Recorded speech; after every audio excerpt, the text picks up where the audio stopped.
को नमस्कार किया गया है। तो पहले हम पहला पद्य पढ़ते हैं। अरहंत तो जो भगवान से मिलता है, ये ऐड किया होता है।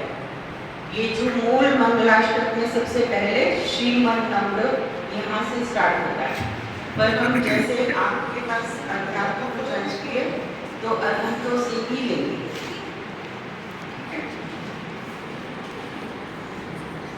पहले मैं पाठ करूंगी। नई बालिकाएं आई हैं, उच्चारण सब ध्यान में रखना। सबसे पहला समय ज्ञान का होता है व्यंजनाचार, शब्दाचार भी कहते हैं। अ से आ तक स्वर और क से आ तक व्यंजन। तो इनके मिलने से किस तरह से शब्दों की फॉर्मेशन होती है, शब्द बनते हैं, फिर पद बनते हैं, वाक्य बनते हैं। तो किस तरह से बनते हैं ये शब्दाचार में, और फिर उनका सही उच्चारण करना, सही तरह से पढ़ना, और अर्थ में फिर उसका अर्थ जानना। क्योंकि पढ़ लिया और उसका अर्थ नहीं जाना तो फिर भाव नहीं बनेंगे ना कि क्या लिखा है, वो पता होना चाहिए। और फिर वो भाव सहित उस मंगलाष्टक को पढ़ेंगे तो उसमें प्राण फूके गए। ठीक है, तो पहले शब्द, उसकी सही उच्चारण, उसका पढ़ना, उसका अर्थ और फिर भाव। तो इस तरह सब पहले मैं एक लाइन पढ़ूंगी, फिर आप पढ़िएगा।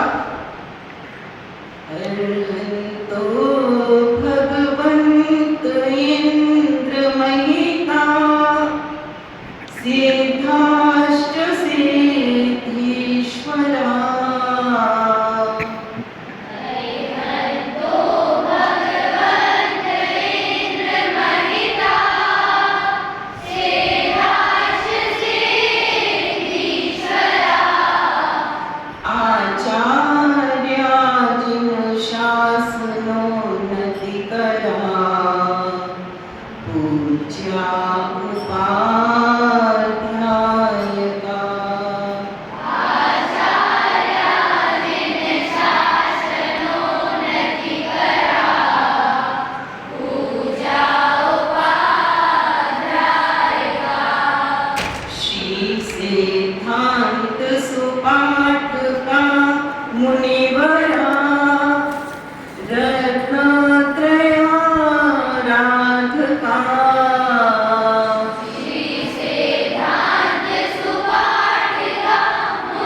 पंचैते परमेष्ठिना प्रतिदिनं कुर्वन्तु ते मङ्गलम्।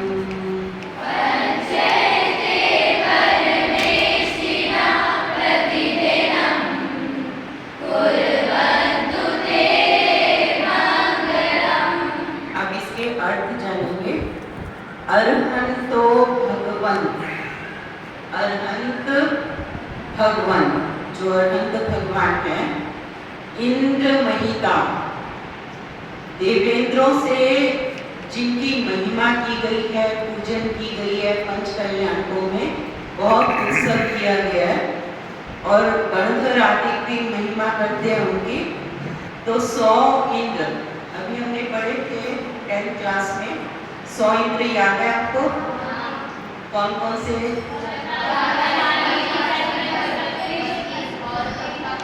कल्पवासियों के 24, हाँ, एक नरेंद्र और एक सिंह। 40 भवनवासियों के, 32 व्यंतरों के, और ज्योतिषों के इंद्र और सूर्य और चंद्रमा, और कल्पवासियों के 24, और एक नरेंद्र चक्रवर्ती और एक सिंह। तो देवेंद्रों से भी महिमा की गई है, अर्थात तीनों लोगों के अधिपति जो हैं उनसे वंदना की गई है। तो ऐसे अरहंत भगवान। फिर दूसरा क्या लिखा? सिद्धाश्च सिद्धीश्वरा। और सिद्ध भगवान जिन्होंने किसको वरा? सिद्धि को वरा, सिद्धीश्वर, सिद्धि के ईश्वर, सिद्धि को वरा, सिद्धि की प्राप्ति की। किसकी सिद्धि की उन्होंने? अपने आत्म स्वरूप की सिद्धि की। तो ऐसे सिद्ध भगवान। तो इसमें पहले तो आ गए अनंत भगवान और फिर सिद्ध। फिर लिखा आचार्य जिन शासनोन्नति करा। आचार्य जिन शासन जमा उन्नति करा।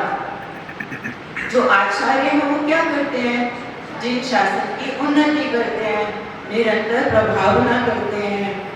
तो ऐसे आचार्य जो जिन शासन की उन्नति करने वाले हैं, उसकी वृद्धि करने वाले हैं। पूज्य उपाध्याय का, और जो उपाध्याय कैसे हैं? वो पूज्य हैं। श्री सिद्धांत सुपाठ का, और जो सिद्धांत है, जिन सिद्धांत है जिन्हें भगवान ने जो बताया, उसको पढ़ने वाले पाठक और पढ़ाने वाले। तो ऐसे उपाध्याय, पहले उपाध्याय लिखा, फिर उसके बाद वो कैसे हैं? जैन सिद्धांत को पढ़ाने और पढ़ने वाले। फिर मुनिवरा, मुनिवर, मुनिश्रेष्ठ, रत्नत्रय आराधका, जो रत्नत्रय की आराधन करने वाले हैं। पंचैते परमेष्ठिना, तो पांचों ही ये परमेष्ठी, प्रतिदिनम, प्रतिदिन, कुर्वन्तु करें, ते वे मंगलम, मंगल, वो मेरा क्या करें? मंगल करें।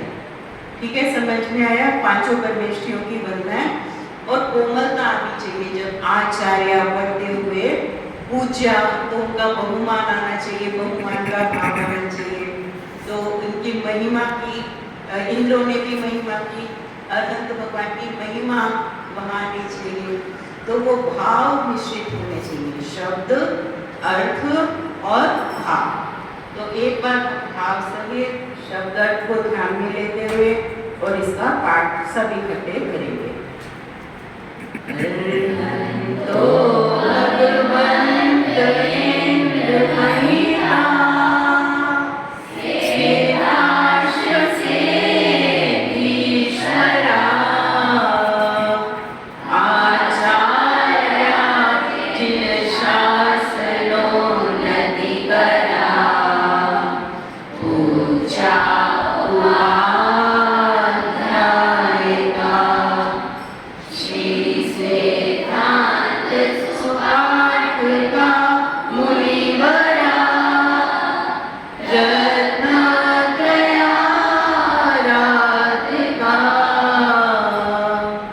पंचैते परमेष्ठिना, प्रतिदिनं कुर्वन्तु ते मंगलम्।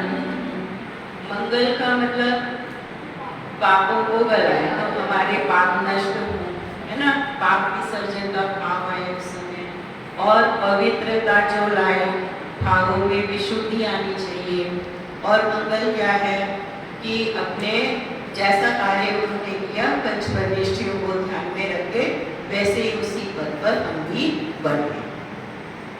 इधर कई जगह ते की जगह ना भी लिखा मिलेगा आपको, और मैं भी लिखा मिलेगा। तो ते का मतलब तो है वे, और मैं का मतलब है मेरा मंगल करे, और ना का मतलब है कि हम सबका मंगल करें। तो ओरिजिनल में ते है कि वे हमारा मंगल करें। फिर अगला पद्य पढ़ते हैं। श्रीमन्नम्र सुरासुरेन्द्र मुकुट प्रद्योत रत्न प्रभा, श्रीमन्नम्र सुरासुरेन्द्र मुकुट प्रद्योत रत्न प्रभा, भास्वर पाद नखेन्दवा प्रवचना गोविन्दवा,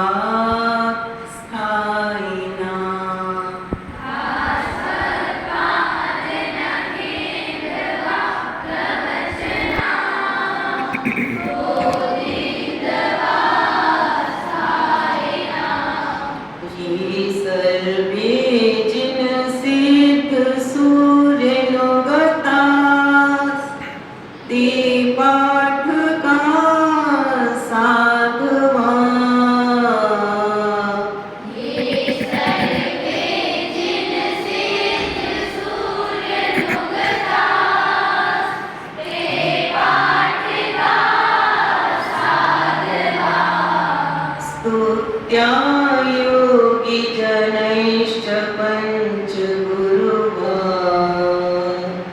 कुर्वन्तु ते मंगलम्।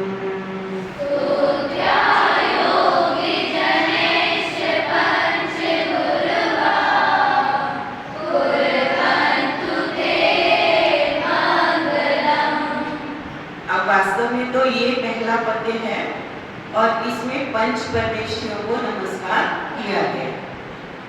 श्रीमन नम्र, जो श्री से संपन्न है, ऐसे नम्र नम्रीभूत हुए, सुर असुरेन, ये संधि विच्छेद करेंगे तो सुर जमा असुरेन, सुरदेव असुरेन मीन्स भवनवासी, मुकुट उनके मुकुटों के प्रद्योत, प्रद्योत का मतलब जो बहुत जो प्रकाशित हो रही है, रत्न प्रभा, रत्न की प्रभा से, भास्वर पान, भास्वर का मतलब बहुत भासुरयमान हो रहे हैं, जैसे भास्कर जो सूर्य है उसका रोज प्रकाश होता है।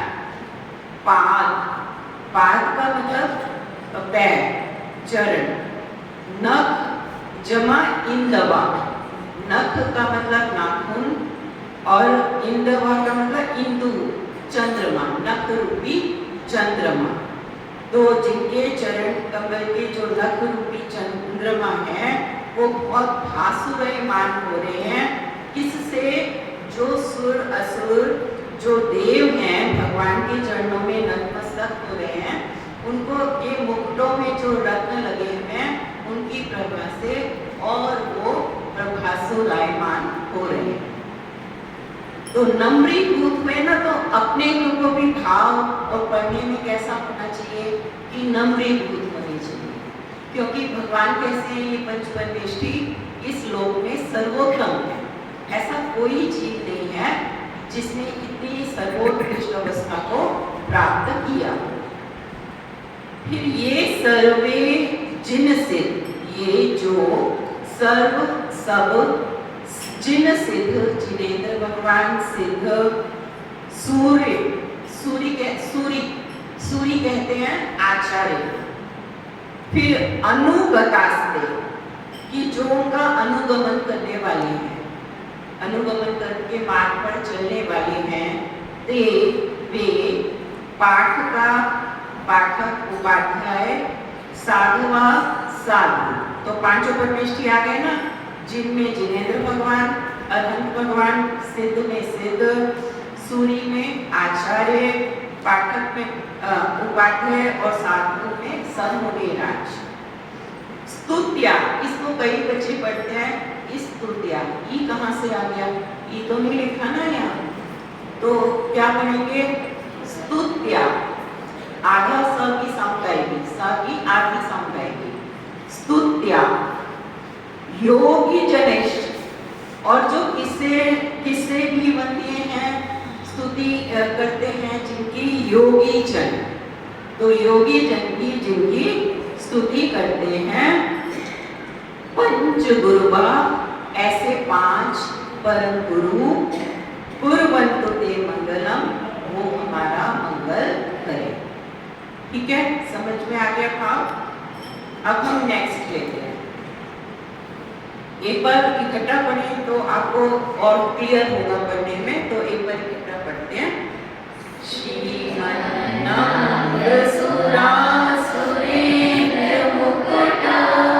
अच्छा, जो सुरासुरेंद्र पढ़े ना, इसमें हल्की साउंड ऐसे आनी चाहिए, असुरेंद्र भी समझ में आए।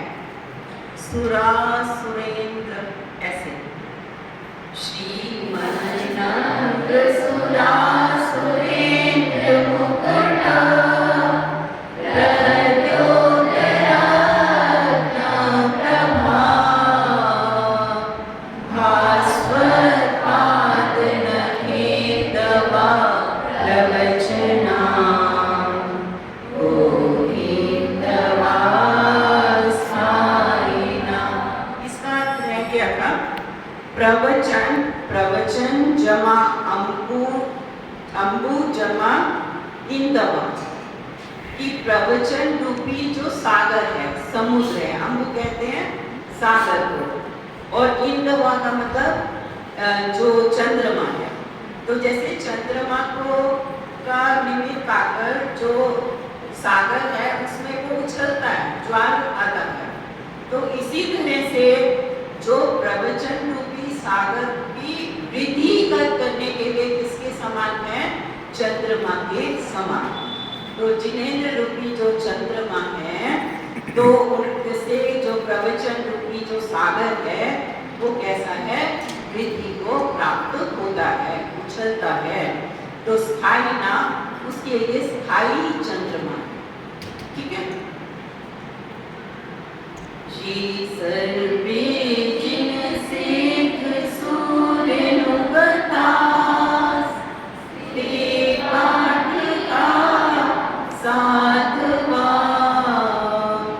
स्तुत्या योगी जनैश्च पंच गुरुहा, कुर्वन्तु ते मंगलम्। गुरुवा में विसर्गे, तो विसर्गे भी पढ़ेंगे, गुरु व ऐसे पढ़ेंगे, ठीक है। अब जहां पूर्ण विराम होता है तो एक उतना रुकेंगे, और जहां डबल विराम होता है तो वहां उतना रुकना चाहिए, फिर अगला पद्य शुरू करना चाहिए। अगले पद्य का मैं अर्थ पहले लूंगी, फिर इकट्ठा करेंगे। सम्यक दर्शन बोध वृतम अमलम, वृतम जमा अमलम, कि जो सम्यक दर्शन, बोध का मतलब ज्ञान, सम्यक ज्ञान, वृतम, वृतम का मतलब चार्य। अब इसमें नीचे बीच में समास है ना, सभी इकट्ठा है, तो सम्यक दर्शन बोध के साथ भी लगेगा और चारित्र के साथ भी लगेगा। तो सम्यक दर्शन, सम्यक ज्ञान और सम्यक चारित्र कैसे हैं? वो निर्मल, अमल है। तो अमल, सम्यक दर्शन, ज्ञान, चारित्र। रत्नत्रयम पावनम, जो ये रत्नत्रय है, पवित्र रत्नत्रय है। मुक्ति श्री नगराधीनाम, मुक्ति श्री के नगर के जो अधीनाथ है, नगराधीनाथ का मतलब नगर के अधिपति हैं, तो जिन्होंने मुक्ति को पाया है, निर्वाण को पाया है, ऐसे जो सिद्ध भगवान। तो मुक्ति श्री रूपी नगर के जो नाथ हैं, अधिनाथ हैं, जिन पत्य जमा, जिन पति जमा उक्तो जमा अपवर्ग प्रग, जिन पति का मतलब जिनेंद्र देव, उक्तो का मतलब उन्होंने जो कहा है, अपवर्ग प्रदान, अपवर्ग को प्रदान करने वाला, देने वाला। अपवर्ग किसे कहते हैं? अपवर्ग मोक्ष, धर्म, अर्थ, काम और मोक्ष, चार पुरुषार्थ होते हैं। इसमें से त्रिवर्ग धर्म, अर्थ, काम कहलाता है, अपवर्ग मोक्ष कहलाता है। तो जो मोक्ष को देने वाला है, और किनके द्वारा कहा गया है? जिन पति के द्वारा। तो जिन पत्युक्तो, और फिर आ की सामने ओ के साथ लेंगे, जिन पत्युक्तो पवर्ग प्रदा, ठीक है। इस तरह इसका प्रोनाउंसिएशन होगा, उच्चारण। फिर धर्म, धर्म, सूक्ति सुधा, जब सूक्ति सुधा पढ़ते हो ना, अमृत का भाव अंतर में आना चाहिए, कि जो सूक्ति का मतलब जो जिनेंद्र भगवान के द्वारा सूत्र है, जैसे तत्वार सूत्र है, जिनवाणी है, तो वो सुधा कैसी है? अमृत स्वरूप है। तो सूक्ति सुधा, ऐसा भाव आना चाहिए पढ़ने में। तो सूक्ति की सुधा जैसे अमृत पी जाओ, ऐसे जीव वचन। तो जे धर्म, सूक्ति सुधा, च मीन्स और, चैत्यम अखिलम, चैत्यम का मतलब जिन प्रतिमा, चैत्य किसको कहते हैं? जिन प्रतिमा। तो चैत्यम जमा अखिलम, अखिलम का मतलब सब। चैत्यालयम, चैत्य के जो आलय, जो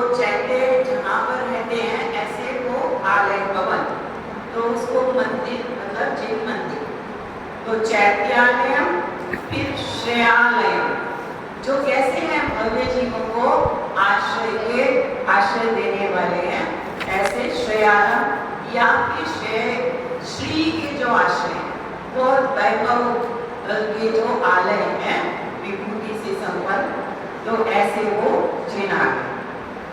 स्तुत्या, नंदीश्वर जी के जो जिन चैत्यालय बहुत मणि रत्नों से और उनसे बने और मेन तो जिनेंद्र देव का वैभव है। फिर स्तुत्या योगी जनैश्वर, सॉरी मैं एक लाइन बोली, प्रोक्तम च त्रिविधम, प्रोक्तम की शब्द का मतलब है कि उत्कृष्ट, और यहाँ प्रोक्तम मतलब प्राप्त भी ले सकते हैं, जो पूर्व में कहा, तो जो उत्तम जो पूर्व में कहा, त्रिविधम तीन प्रकार, चतुर्विधमि और चार प्रकार का ये पूर्वंतुते मंगल। तो अब ये तीन और चार प्रकार की क्या चीज है? तीन तो क्या है इसमें? रत्नत्रय, सम्यक दर्शन, सम्यक ज्ञान, सम्यक चार, और चार क्या है?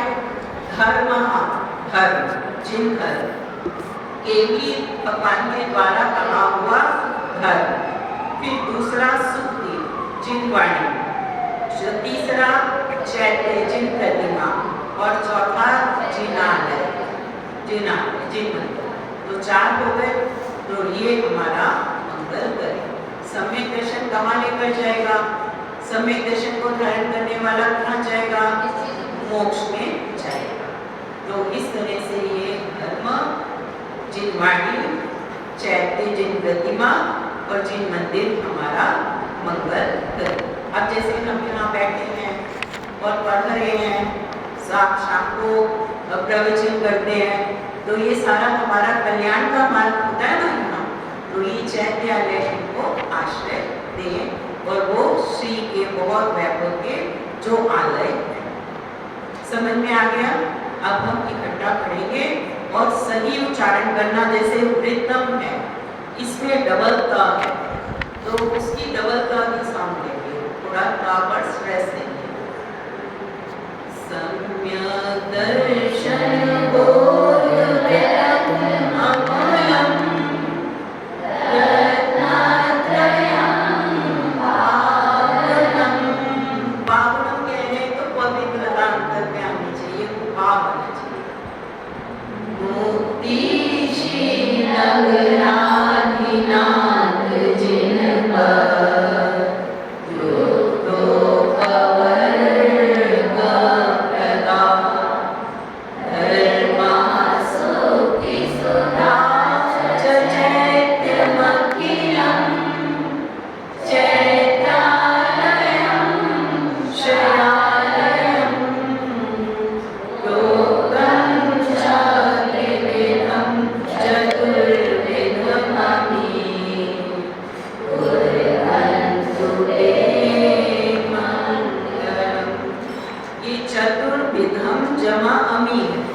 लेकिन जब संधि के साथ करते हैं तो चतुर्विधम मणि ऐसे। अब नेक्स्ट लेते हैं नाभे आदि जिना। नाभे किसको कहते हैं? नाभि राज के पुत्र कौन थे?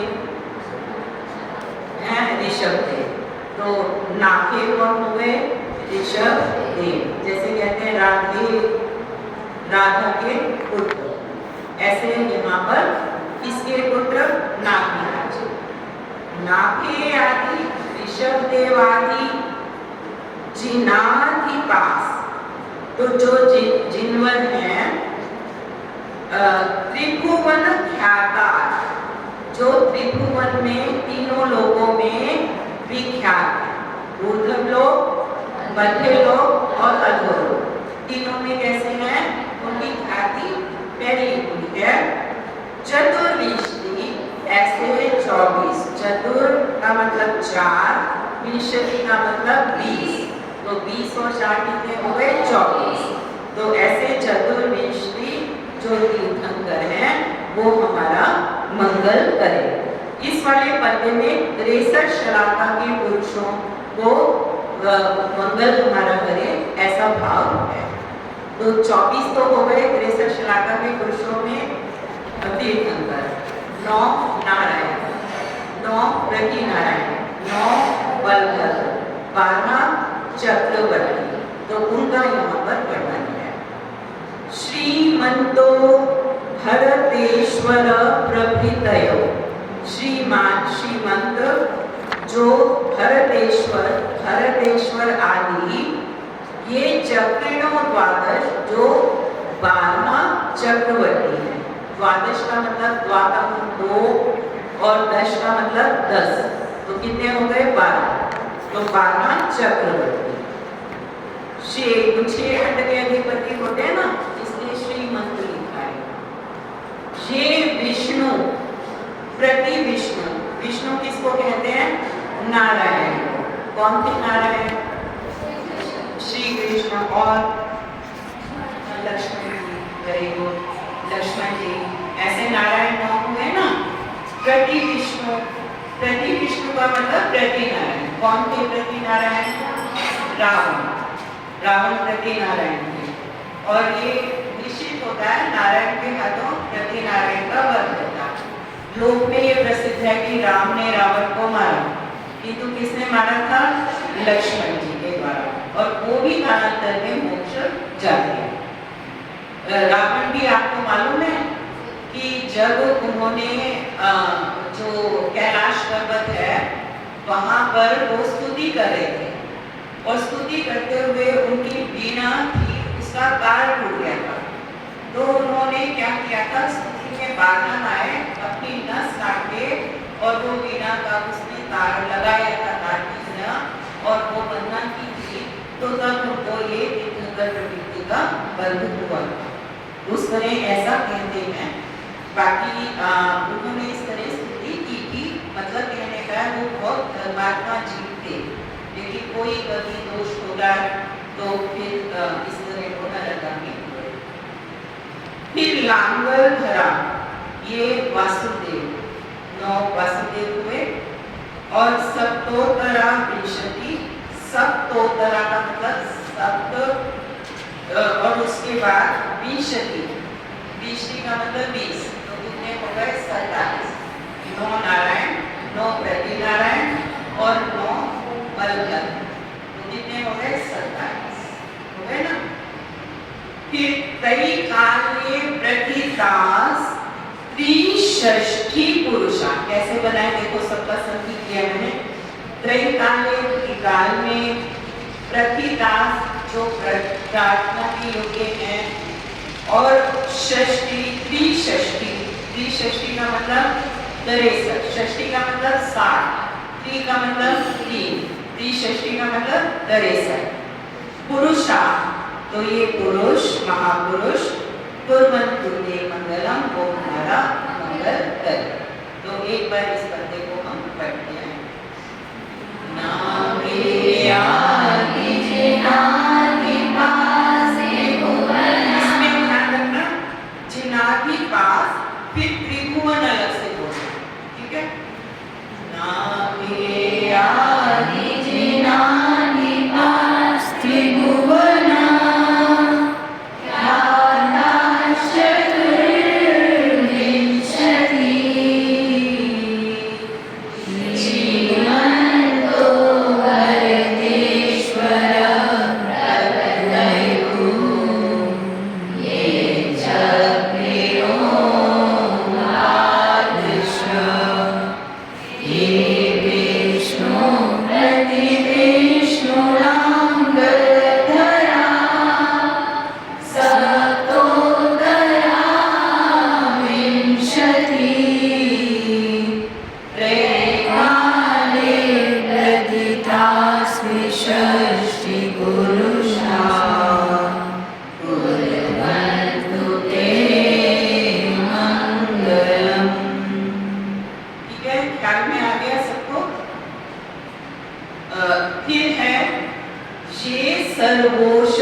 विसर्गे है ना, तो विसर्गे की भी साउंड आएगी। सर्वौषध लेती, सर्वौषध उनका सारा शरीर उन्होंने राज का औषध में कन्वर्ट हो जाता है। उनके शरीर से लगी हुई हवा भी किसी को स्पर्श करे तो उसके सबके रोग नष्ट हो जाते हैं। तो ये सर्व औषध रीति और औषधि की और भी है, श्वेत औषधि, जल औषधि, जिनका पसीना ही औषधि बन जाता है, जिनका मल भी पसीना बन जाता है, वो औषधि बन जाता है। ऐसे ये जल औषधि, श्वेत औषधि, जिनका धूप भी कप भी औषधि के रूप में परिणमन करता है। तो रत्नत्रय की वो साधना करते हैं, किंतु मुनिराजों को रिद्धियां प्रकट हो जाती हैं। तो विभिन्न रिद्धियां, तो ये औषध रिद्धिधारी मुनिराज को स्मरण किया है। और परम औषधि क्या है, वो कौन सी औषधि लेते हैं? अपने आत्मा। तो सूत्र है परम औषध स्वरूपो हम। मैं कैसा हूँ? परम औषध स्वरूप। क्योंकि आत्मा का आश्रय में तो सारे लोग, मिथ्यात्व का रोग, जन्म मरण का सारा ही नष्ट हो जाता है। तो ये सूत्र है परम औषध स्वरूपो हम। तो उसकी साधना करते हुए जो ये औषध विधियां प्रकट हुई। सुतपसो, सु का मतलब क्या लगाएंगे यहाँ पर? सम्यक, सम्यक तप। सुतपसो, सम्यक तप से वृद्धिंगता, वृद्धि को प्राप्त हो रही है। वृद्धिंगता पंची, पंच का मतलब पांच। ये तो जो ये सर्वौषध रिद्धियां हैं जो सुतप से वृद्धि को प्राप्त हुई है, 5 प्रकार की। ये चाष्टांग, च जमा अष्टांग, 8 प्रकार के महानिमित्त कुशला, जो ये निमित्त ज्ञान में कुशल है। ये 8 प्रकार के निमित्त ज्ञान होते हैं। तो वो रिद्धि जिनको प्राप्त हो गई तो उनको कहते हैं अष्टांग महानिमित्त रिद्धि। फिर ये अष्टाविधा चारण, और ये जो अष्ट का मतलब 8, विधा का मतलब प्रकार, विध, और चारणा का मतलब चारण विधि है। तो जो 8 प्रकार की चारण विधि है, जैसे जंघा चारण विधि है, जल चारण है, तंतु चारण है, कि वो इतनी कोमलता उनके परिणामों में है, तंतु पर भी वो चले। तो जैसे वृक्षों के गैस है उसके ऊपर, तो उनको कोई कष्ट नहीं होता, प्रसन्नता ही होती है। और वहाँ भी वो गमन करते हैं, जल में कर रहे हैं, अग्नि पर कर रहे हैं, और जंगल पर हाथ लगाएं तो वो आकाश में इस तरह गमन करते हैं। तो इस तरह की रिद्धियां, 8 प्रकार की चारण रिद्धियां जो जिनको प्रकट हो गई है। वह गुरुकुल आचार्य को रिद्धि चारण रिद्धि, और वो पृथ्वी तल से कुछ ऊपर चलते थे। आप शुरू में देखना प्रस्तावना में जो गुरुकुल शिलालेख हैं विद्यागिरि के और चंद्रगिरि के, वो पढ़ हो तो उसमें लिखा है कि जिनको चारण विधि प्रकट हुई। फिर पंच ज्ञान धरास्त्रयो, कि जो 5 ज्ञान के धारी हैं। अपि भी बलिनो, और जो बल रिद्धि के धारी है। बल रिद्धि कितनी होती है? 3, मनोबल, वचन बल और काय बल। मनोबल रिद्धि के धारक मुनिराज अंतर्मुख में पूरे शुभ का चिंतन कर लेते हैं। वचन बल रिद्धि के धारक तो अंतर्मुख में पूरे भाषा का उच्चारण बिल्कुल स्पष्ट कर देते हैं, लेकिन जल्दी शीघ्र करते हैं। और काय बल रिद्धि के धारी, उनकी काया तो 1 साल भी उपवास करे वर्षों भी, तो भी वो किसी तरह का चिंता नहीं होती। जैसे बाहुबली थे तो वो काय बल रिद्धि के धारी थे। तो ऐसे 3 मनोबल, वचन बल और काय बल, इन 3 बल के धारी ये बुद्धि रिद्धीश्वरा और बुद्धि रिद्धि के धारी। बुद्धि कितनी रिद्धियां होती है? बुद्धि की 4, कोष्ठ बुद्धि, बीज बुद्धि, संभिन्न संशोधि और पदानुसार। एक पद का आश्रय लें तो पूरे के पूरे ग्रंथ में क्या है वो बताते हैं। इस तरह की रिद्धियां होती हैं। एक बीज को जान के जैसे पूरे वृक्ष और फल वगैरह सब जान ले, ऐसे बीज भूत को जानकर वो समग्र विस्तार उसका कर देते हैं। तो इस तरह की रिद्धियां उनको बुद्धि रिद्धियां प्रकट होती हैं। कोटे में जैसे धान में एक जगह रखा है, रत्न नहीं रखी है, इसी तरह जो ज्ञान उन्होंने अर्जित किया उनके दिमाग में वैसा का वैसा वो बाद में उसको बता देंगे।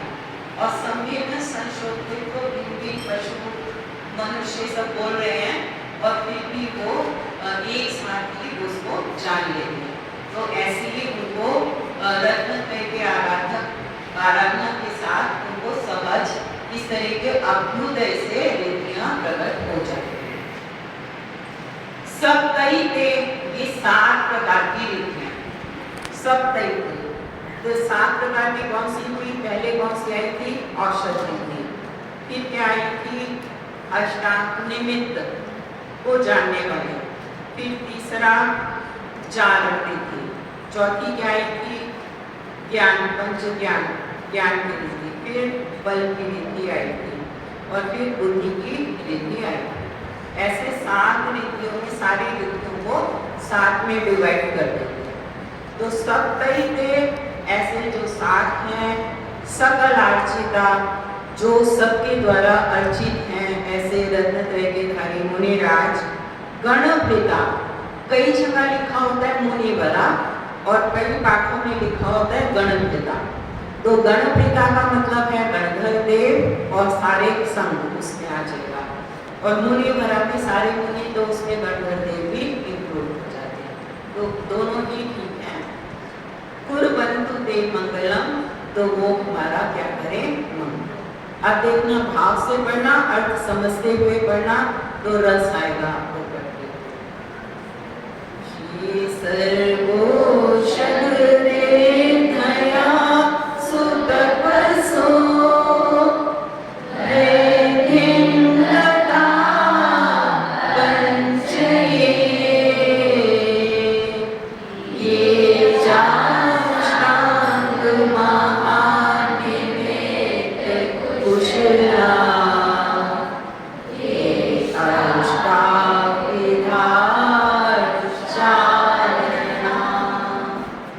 पंच ज्ञान धरास्त्रयोऽपि बलिनो, ये बुद्धिरीश्वरा,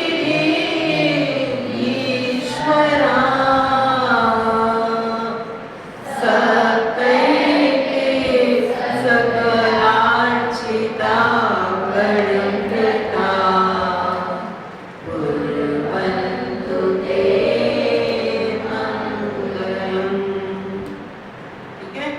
मंगलम। ऐसे गुंजार के साथ इसको पढ़ना होता है। जैसे नमो अरहंता नम, ऐसे साउंड आनी चाहिए गुंजार, ठीक है। तो वो अंदर के ज्ञान तंत्रों को खोलता है, ध्वनि का भी अपना इफेक्ट होता है। तो इतना ही हम लेंगे आज, बाकी जो पद्य हैं वो मैं फिर किसी दिन देंगे। 4 पद्य आपको समझ में आ गए सबको। और ये पूजन पाठ प्रतीक है, उसमें अर्थ भी दिए हुए हैं, तो उसमें से देखना, किसी शब्द का नहीं समझ में आए तो मुझसे पूछ लेना, और उच्चारण समझ में आए तो उच्चारण, किंतु बिल्कुल स्पष्ट से पढ़ना। और एक और आगे आता है भावना मर, ऐसे सब ऐसे पढ़ते हैं भावना मर, तो वो ठीक नहीं लगता। भावन जमा अमर है, भवनवासी जमा अमर, जो कल्पवासी थे। तो आपकी उसमें साउंड आनी चाहिए, बिल्कुल तोड़कर उसको मर नहीं पढ़ना। भवनामर, भवनामर, आपकी हल्की सी साउंड आपको देनी है, ठीक है। समझ में आया? तो स्पष्ट से आप बिल्कुल स्पष्ट आपका होना चाहिए, कहीं कोई गलती नहीं होनी चाहिए। अच्छे से इसका अभ्यास करना। नई बालिकाएं आई है ना, तो अच्छे से उसका अभ्यास अच्छे करना, और बहुत मधुरता होनी चाहिए, माधुर्य रस होना चाहिए, विनय होने चाहिए, क्योंकि ये सब विनय के योग्य हैं हमारे। तो उनके बहुमान का भाव होना चाहिए। सम्यक ज्ञान के हम होते हैं विनयाचार, विनय से मुद्रित होना चाहिए। जो साउंड भी है वो कैसी आनी चाहिए? विनय से मुद्रित। जो अपनी देह की आकृति है वो भी कैसी होनी चाहिए?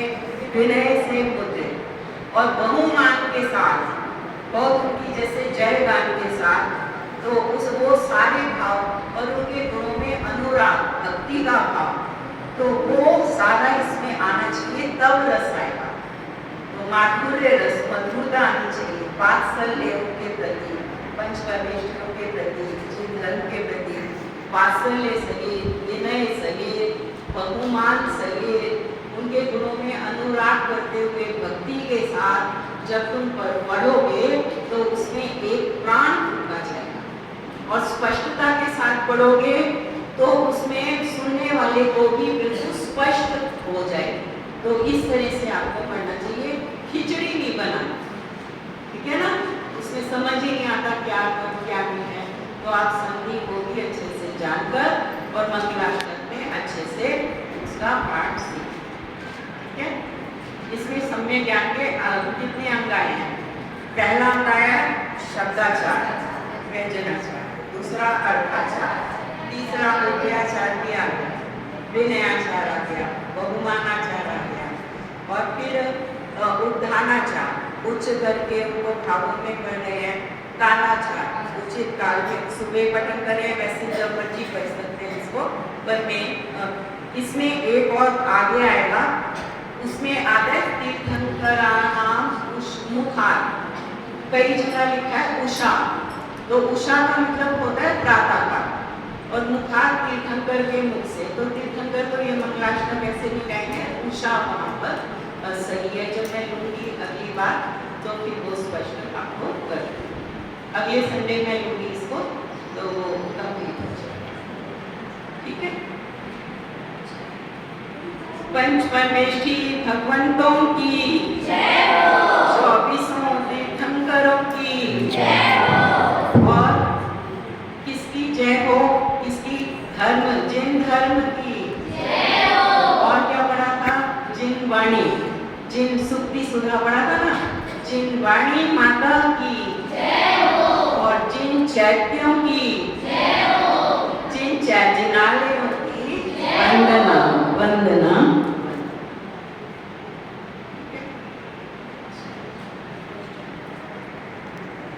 अब गोष्ठी होगी, हाँ।